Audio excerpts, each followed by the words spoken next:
2022년 4월 7일 목요일 하나님께서 우리에게 주시는 말씀은 에스라 6장 1절에서 12절까지의 말씀입니다.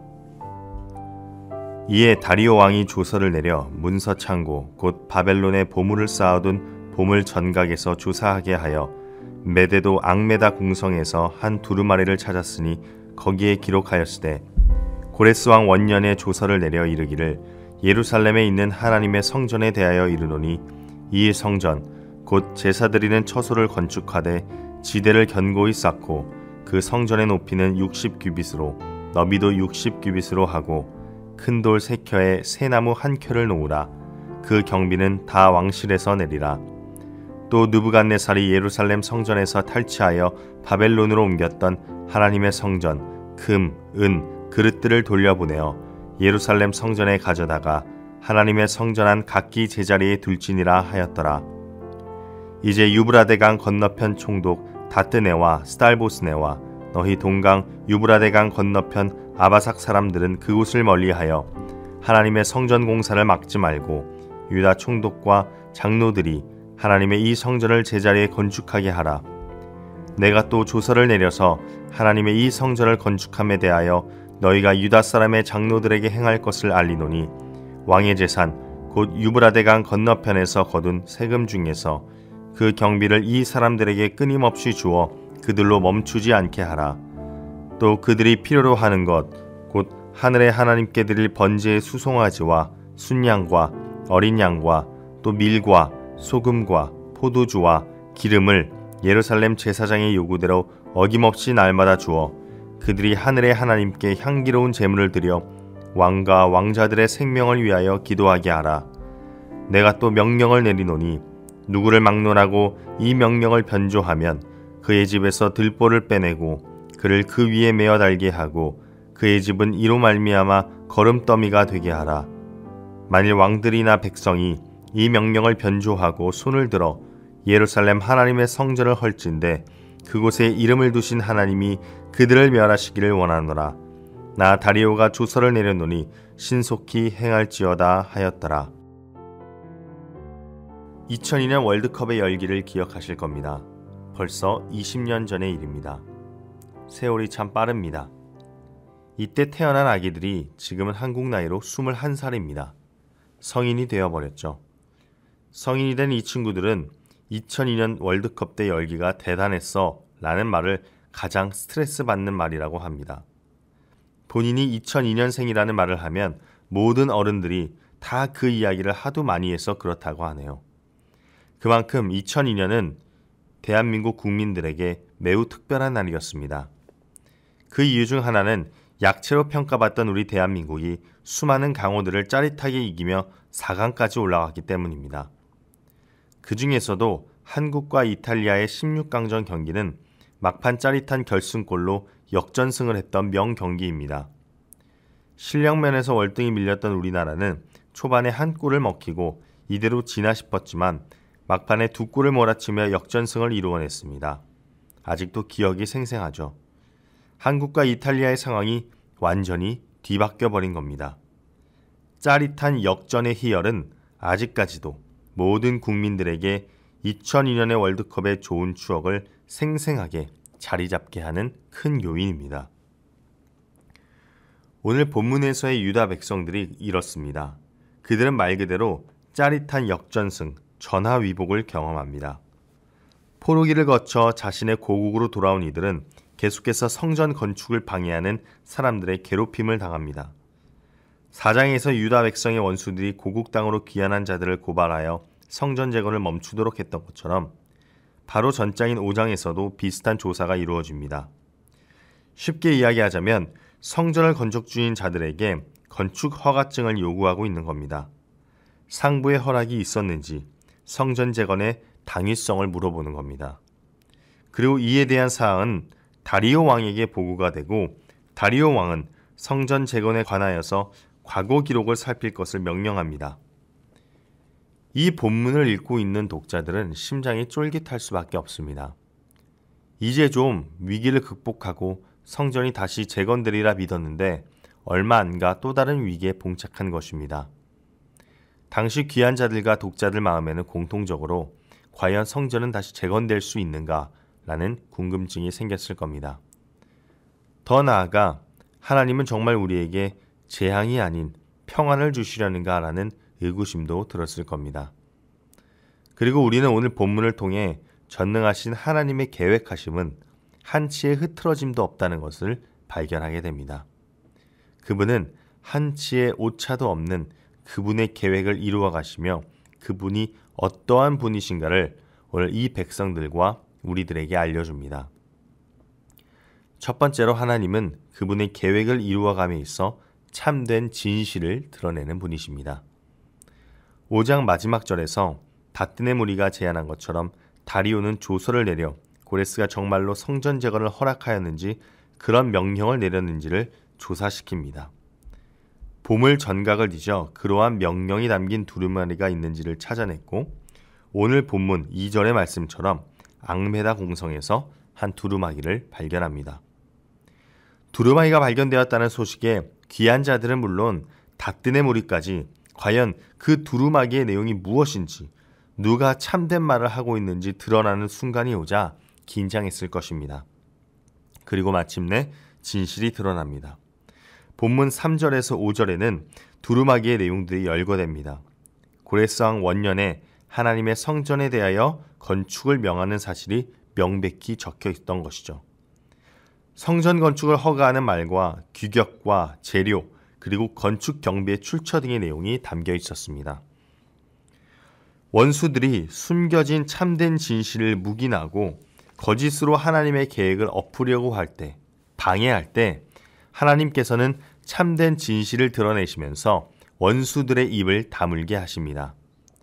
원수들의 공격과 방해, 비난 가운데 하나님의 계획에 차질이 생기는 듯 했습니다. 귀한 자들은 어찌할 바를 몰라 하였지만 하나님께서 이전부터 준비해온 하나님의 그 놀라운 계획은 치밀하게 운행되었습니다. 그분은 고레스의 조서가 발견됨을 통하여 하나님의 계획이 멈추지 않고 귀한 자들을 통하여 성전 재건이 계속될 수 있도록 하셨습니다. 이것은 우리들에게도 많은 희망과 도전을 줍니다. 우리를 향한 하나님의 계획은 여전히 진행 중입니다. 내 삶의 주변을 돌아보며 아무런 진척이 없다고 하여도 실망하지 마십시오. 그분의 계획은 오차가 없으며 곧 우리 삶에 우리를 향한 진실된 그분의 계획과 뜻이 드러날 것입니다. 두 번째로 하나님은 그분의 계획을 이루어감에 있어 모든 것을 제자리로 돌이키시는 분입니다. 오늘 6절과 7절 그리고 11절과 12절을 보면 이제 진전이 없던 성전 공사가 다시 재탄력을 받는 것을 알 수 있습니다. 다리오 왕은 고레스 왕이 이전에 내렸던 명령을 그대로 다시 이행시키며 예루살렘 성전이 있던 자리에 다시 건축하도록 명합니다. 이전 방해가 있었던 것을 염두에 두고 더 이상 이러한 미미하고 신경 쓰이는 것들이 없도록 방해 요인들을 철저히 확실하게 배제하도록 하는 조치가 내려지죠. 7절에 보면 다시 한번 분명히 이야기합니다. 하나님의 성전 공사를 막지 말고 유다 총독과 장로들이 하나님의 이 성전을 제자리에 건축하도록 하라 라고 말하죠. 또한 이 일을 방해하는 자들에게 엄중한 벌을 내리겠다고 합니다.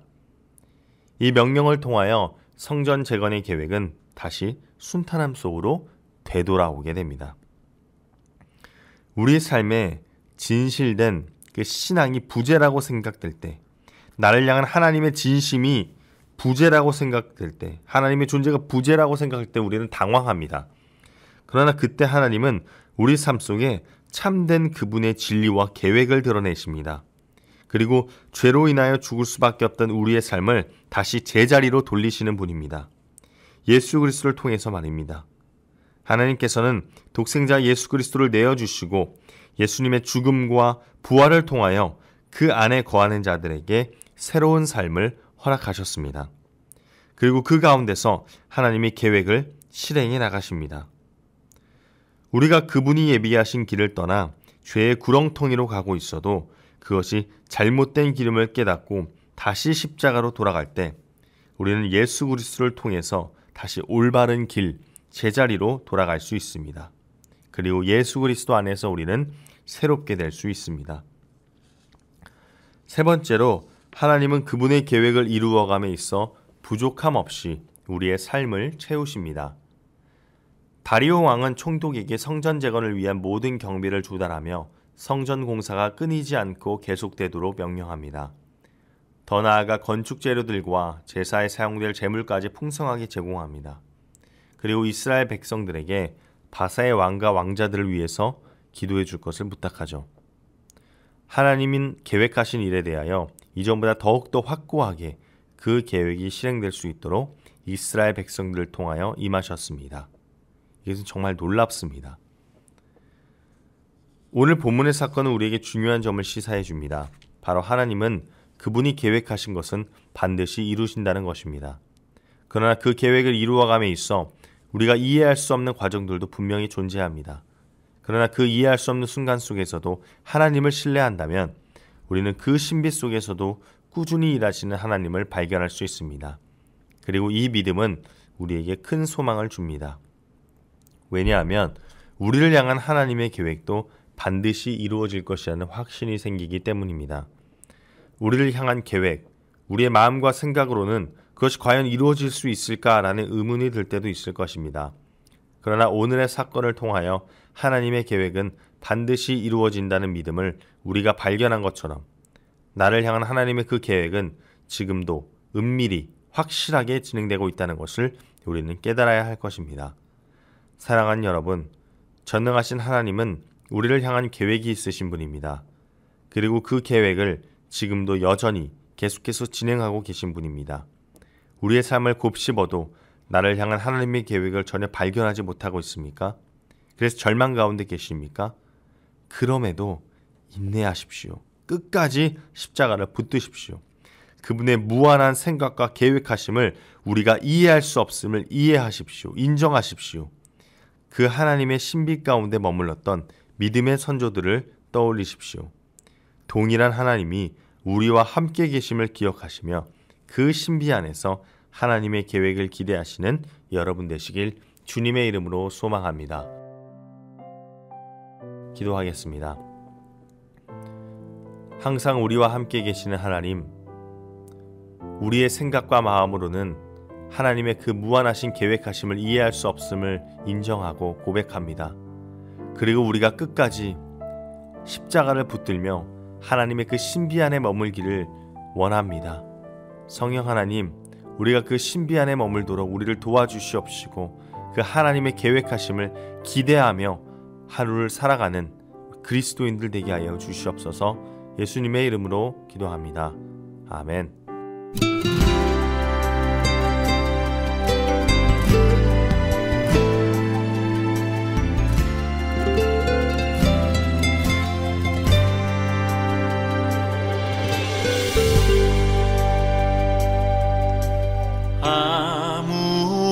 아무것도 두려워 말라. 주 나의 하나님이 지켜주시네. 놀라지 마라, 겁내지 마라. 주님 나를 지켜주시네.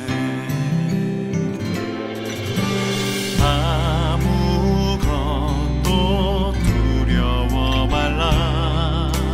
주 나의 하나님이 지켜주시네. 놀라지 마라, 겁내지 마라. 주님 나를 지켜주시네. 내 맘이 힘에 겨워 지칠지라도 주님 나를 지켜주시네. 세상의 험한 풍파 몰아칠 때도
주시네